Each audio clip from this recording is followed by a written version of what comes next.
नमो विष्णुपदाय कृष्णपृष्ठाय भूतले श्रीमते भक्तिवेदांत स्वामी निति नामिने नमस्ते सरस्वती देवी गौरवाणी प्रचारिणे निर्विशेष शून्यवाश्यत देशतारिणे जय श्री कृष्ण चैतन्य प्रभु नित्यानंद श्री अद्वैत गदाधर गौर भक्तवृंद हरे कृष्ण कृष्ण कृष्ण हरे हरे हरे राम राम हरे हरे। ओम नमो भगवते वासुदेवाय।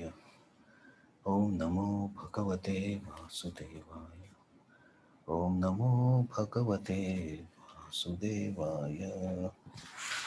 So, thank you very much. So, today we continue our reading from Srimad Bhagavad Gita, chapter 1, Sainya Darshan, and today we will read shloka number 26 and 27 also because they have connected meaning. So, we'll read both the shlokas, and 27 is not having any purport. So let us chant the shlokas together. 26. Tatra pasya stitan parthan तत्र पश्य स्थितान् पार्थ पितॄनथ पितामहान् भ्रूनथ पितामहान् आचार्यं मातुलान् आचार्यं मातुला भ्रातॄन् मातुलान् भ्रातु पुत्रा पुत्रोन् सखींस्तथा पुत्रान् पुत्रान् सखींस्तथा स्वशूरान् सुहृदश्चैव स्वशूरान् सुहृदश्च सेनयोर्भयोरपि सेनयोरुभयोरपि तत्र पश्यास्थितान् पार्थान् पार्थः तत्र तत्र पश्यति पार्थ पितॄनथ पितामहान् पितॄनथ पितामहान् आचार्यं मातुलान् भ्रातॄन् आचार्येण मातुलं भ्रातॄन् पुत्रा पौत्रं सखीस्तथा पुत्रा पुत्रान् सखींस्तथा स्वशूरान् सुहृदश्चैव श्वशूरान् सुहृदेश्च सेनयोरुभयोरपि. सेनयोरुभयोरपि Please try a little bit longer, but try.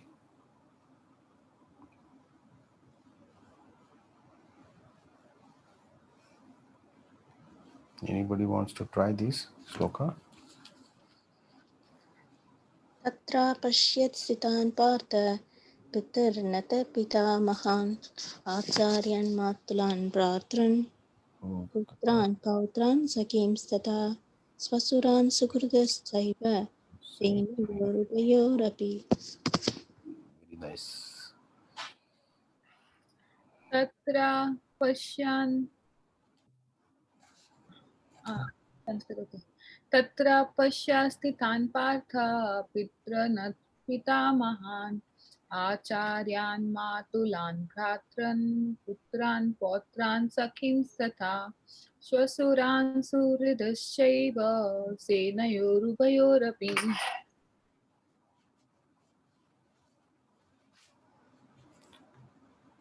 So, let us read translation and purport.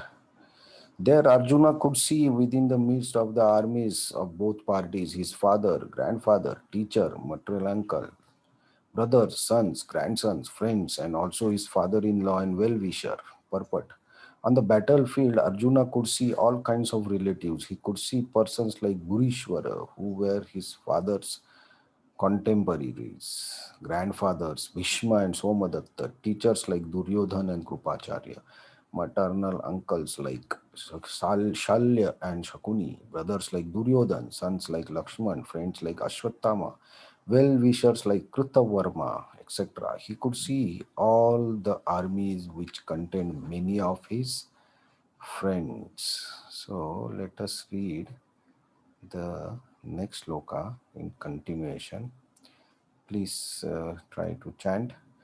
Samiksha Sakaunteya समीक्ष्य स कौन्तेय Sarvan Bandhun Avasthitan सर्वान् सर्वान् बन्धून् बन्धून् वस्थितान् Kripaya Paryavisto कृपया पर्याविष्टो Shidam Idam Abravit विषीदन्निदमब्रवीत् विषीदन्नमब्रवीत् Tam Samiksha Sakaunteya तां ते समीक्ष्य कौन्तेय कौन्तेय Sarvan Bandhun Avasthitan सर्वान् सर्वान् बन्धून् बन्धून् वस्थितान् Kripaya Paryavisto कृपया कृपया पर्याविष्टो पर्याविष्टो Vishidan Idam Abravit. विषीदन्निदमब्रवीत् विषीदन्नमब्रवीत्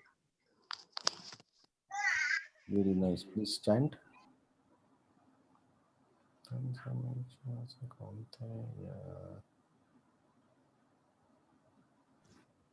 Can anyone तां chant? समीक्ष्य स कौन्तेय सर्वान् बन्धून् अवस्थितान् कृपया पर्याविष्टो विषीदन्निदमब्रवीत् Okay, so translation is when the son of Kunti Arjuna saw all these different grades of friends and relatives, he became overwhelmed with compassion and spoke thus. So here, these two shlokas are very much connected. Arjuna asked, Krishna took the Rath chariot in between the armies, and he said, "See here, Bhishma and Drona and all other soldiers." So the focus was naturally on, as we discussed, Bhishma and Drona, and Arjuna had affection for them. So then Arjuna saw Bhishma and Drona and all his relatives, friends, grandfathers, teachers, everyone who were standing on the opposite side of his army, right? So they were standing on the Kaurava side. And before this, that shloka, Arjuna requested Krishna that please take the chariot in the middle of the army so that I can see who have come here to fight with me and with whom I have to fight. So that was Arjuna's mood, in which he requested Krishna to take the Rath or the chariot in the middle of the army. So at that time, at that moment, we can say he was aware that he's here to fight. And he also said that I want to see those who have come here to support Duryodhan, evil-minded Duryodhan and his strategies. So at that particular moment, Arjuna was trying to see the opposite party as enemy and creating troubles for them or Pandav and Pandav Sena. And now when he goes and see, when Krishna says, see Drona and Bhishma, and from there Arjuna starts, the vision starts from there. And then what he sees, he naturally sees everyone in terms of relationships, not in terms of enemy. So his vision totally changed, and from opposing party of the battlefield to the affectionate relatives. So this way we can see the shift of mood of Arjuna from fighting to affection, and that's how he perceived everything in the Kaurav Sena, because he first saw Bhishma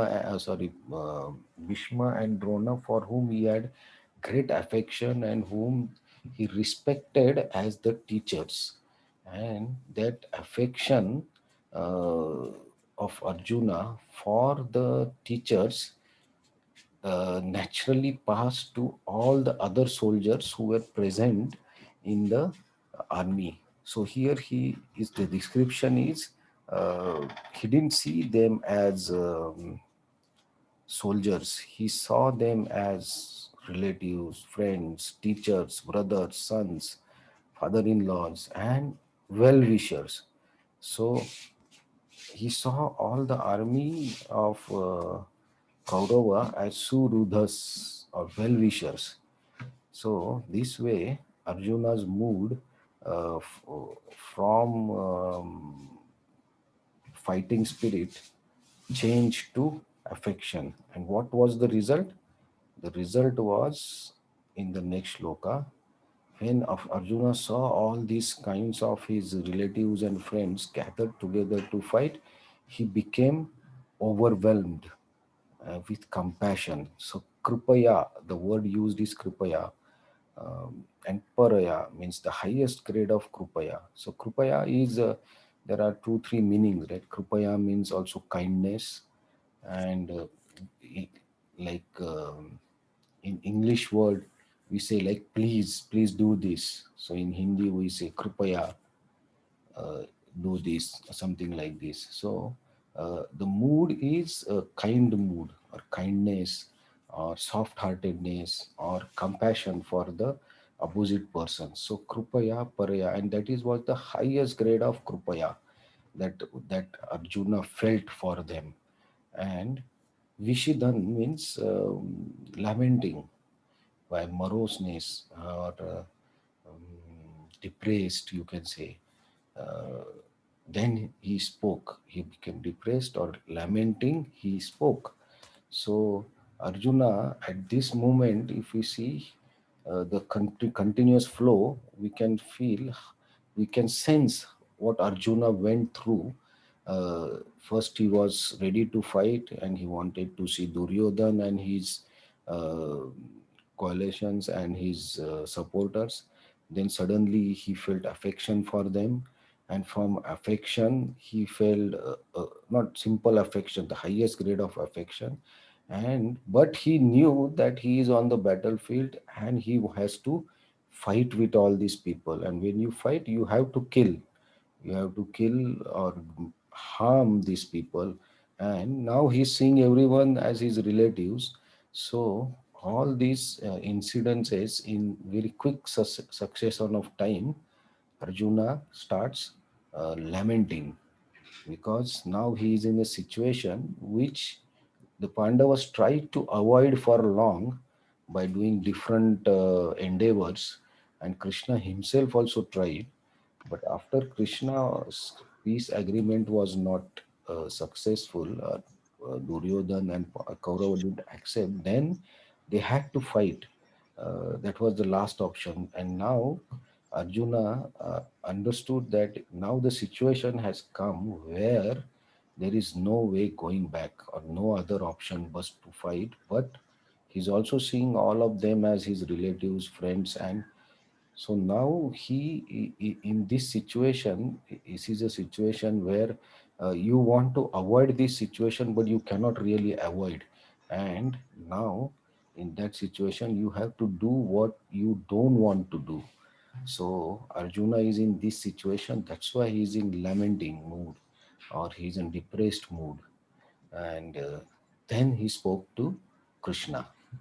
So these situations, how Arjuna perceived the situation in the beginning and how he perceiving the situation now is there is lot of difference. So initially his intention was to see the enemy, but now his that particular intention of coming on the battlefield, because still he has bow and arrow in his hand, so his intention is to fight. But now the way he's perceiving the opposite party, that is weakening his intention, right? So that's not supporting that perceive, the way he's perceiving the situation is not supporting his intention, and that is why he goes into a depressed or lamenting situation. So this situation, I think what Arjuna is facing, uh, we also face in our day-to-day life, in our different relationships, in our family or in our close family or relatives. We face these situations. And when we face these situations, we find it very difficult to just neglect that situation or just ignore that situation or those people. We cannot do that. We have to act. And when we have to act against our will, then this lamenting or a dilemma comes, what to do, what not to do. And in that dilemma is actually called a depression, where your mind or your principles, values say that you have to do it, but your emotions don't support that. So that situation is lamenting or a depression situation, where which everybody wants to avoid. And so when the way we perceive the situation around us should generally support our intentions. So if we go into a gathering of people to make friends or make good relationships, but when you enter that particular gathering, if you first meet a person whom you don't like, then your emotions completely change, you become negative. And even if that person is not in front of you, when you talk with all other people, your emotion is different, because you have met a person in the beginning whom you don't like or you want to avoid. So you take that mood in all the gathering, and then your intention of making friendship or having good time is not fulfilled. So here we focus on the things that we should not focus, because that weakens our heart and weakens our intentions. So these situations, I think we face every day. And if we can remember the situation of Arjuna, and then how Krishna helps him to come out of this weakness and lamenting situation, then naturally we can remember all some part of Bhagavad Gita in day-to-day life also. And then we understand that that's the consciousness that we need, that what is our intention, what we are pursuing, how our emotions are making us drive our dealings or drive our actions. So we have to keep watch on our emotions, and also the way we perceive those emotions.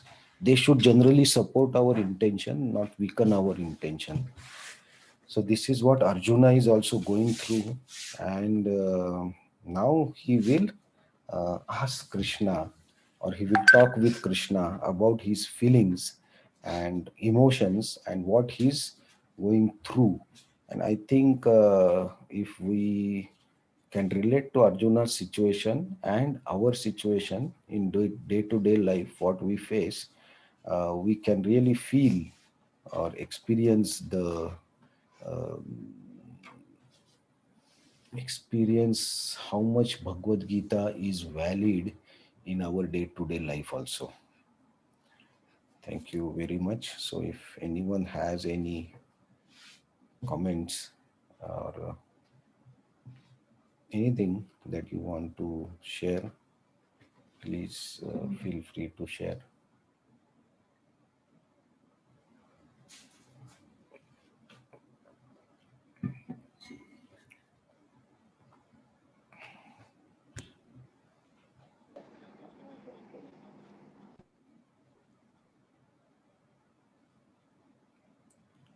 So Arjuna's situation is not an easy situation to handle. We can feel that if we study, if we intelligently study and relate to our situations. Okay, thank you very much for joining today. So tomorrow we will see what Arjuna says to Krishna and how he expresses his feelings, and then we'll try to relate those feelings or emotions to our situations in day-to-day life, so that Bhagavad Gita becomes more and more relevant for us. Thank you very much. हरे कृष्ण प्रभु जी, धन्यवाद धन्यवाद, thank you. Hare Krishna. Hare Krishna. Thank you, Prabhuji. Hare Krishna. Thank you, Guruji.